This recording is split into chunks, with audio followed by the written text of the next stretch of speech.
Hi, I'm Kamali and welcome to Newsfeed from my apartment. Here's a look at some of the things people are talking about and some of the stuff they're sharing around the world. We look at the death and violence in America over the wearing of face masks in public. A big storm slams into India and Bangladesh. We look at Cyclone Amphan. Hashtag release the Snyder Cut gets what it asked for. His version of Justice League is coming soon. And celebrities move out of the way and use their platforms to get the message out there.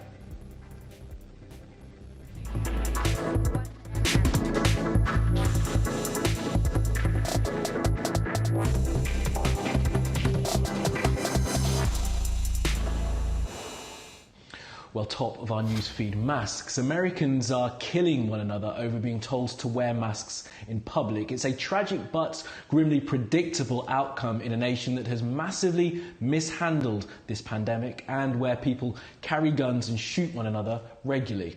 Here's Nick. They work, even homemade ones. But in the land of the free and home of the brave, people aren't happy about it. I don't care. It's still not legal. Just because everybody's doing it doesn't make it legal. Texas governor said it's not legal and I don't have to. Every day since lockdowns were lifted in almost all 50 states, there have been reports of people losing their cool because they've been asked to put a mask on. This is an added pressure for retail workers who've already put themselves in danger just by turning up to work every day. I actually had this and I said, no, I'm not going to put it on. I'm not going to do this. Okay, the only reason I even had this on is because they wouldn't even let me in the store. They literally locked the door. They wouldn't even let me in the store. In early May, a security guard at a dollar store in Michigan was shot and killed because he didn't let 3 people enter without masks. His wife called what happened senseless. On the 13th of May, a 7-Eleven worker in Indiana had a cup of coffee thrown in her face and was punched to the ground for asking a customer to put one on. And on the 18th of May in Colorado, a man shot at a Waffle House cook for making the same request. But not all encounters are ending in violence. This Costco employee is being praised for the calm way he handled this difficult customer. I work for Costco and I'm asking this member to put on a mask because that is our company policy. So either wear the mask. And I'm not doing it because I woke up in a free country. Have a great day. So you're going to take this car from me? Sir, have a great day. Full of stuff. You're no longer welcome here in our warehouse. You need to leave. Many states have made masks compulsory in public places. But with the President of the United States not wearing a mask, even when he's been told he must, and saying things like, the CDC is advising the use of non-medical cloth face covering as an additional voluntary public health measure. So it's voluntary, you don't have to do it. They suggest it for a period of time, but this is voluntary. I don't think I'm going to be doing it. It's little wonder that something as simple as donning a mask has come to symbolize the great American pursuit of liberty.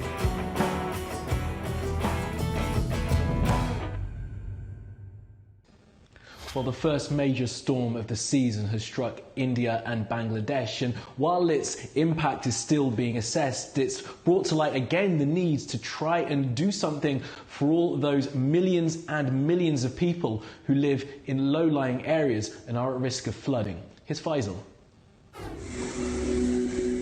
Amphan is the first super cyclone to form in the Bay of Bengal since 1999. But the death and destruction it's causing is an unwelcome reminder of the continuing threat Bangladesh faces. The low-lying country, with its high population density and inadequate infrastructure, experiences regular floods. Climatologists estimate that by 2050, 17% of the country will be underwater and about 18 million people will have been displaced. The rising sea levels combined with Cyclone Amphan have wreaked havoc along the coastlines. The World Resources Institute says twice as many people in the world will be affected by floods in 2030 compared to 2010.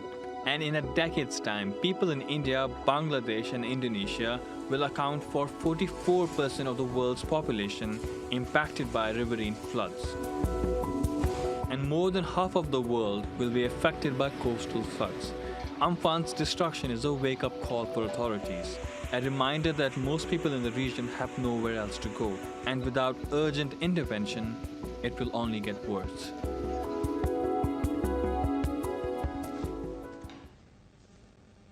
Okay, let's go around the world now for some other stories that you need to know this Thursday.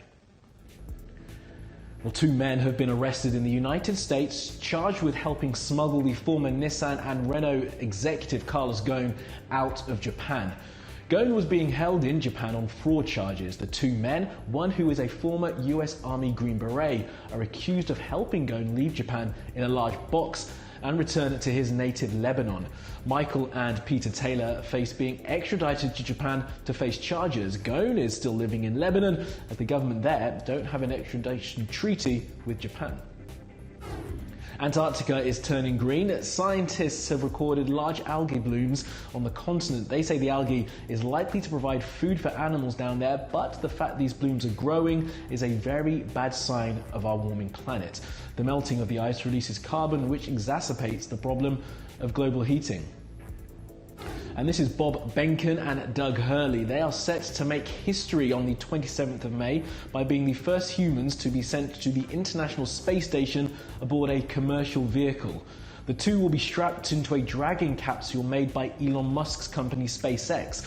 If this mission is successful, it will mean a huge boost to the bank balance of Mr. Musk and that more people will be sent to space in his vehicles.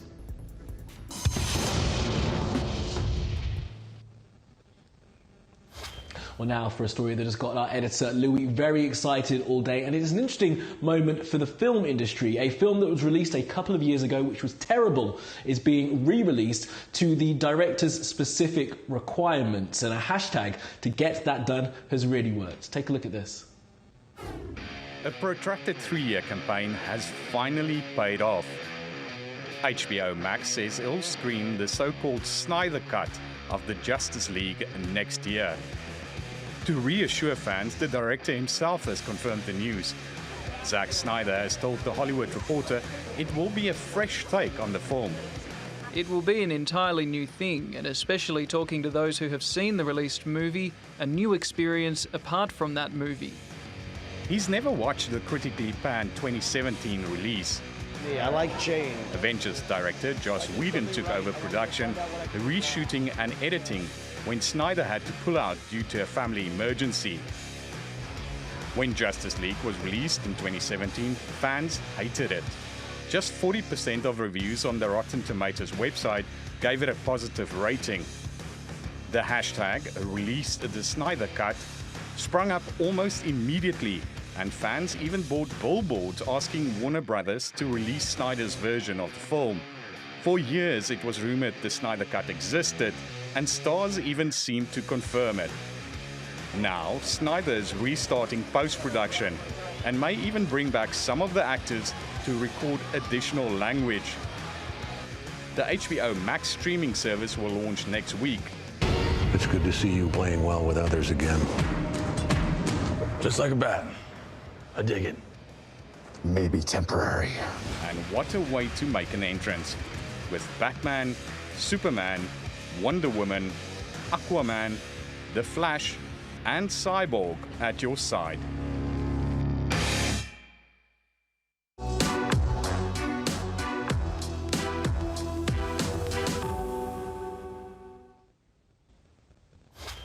Now, most people have come to the realization that any summer holiday they take this year is going to be very, very different. But just how different? Have a look.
Okay, let's take a look at some other COVID-19 related stories that you may have missed.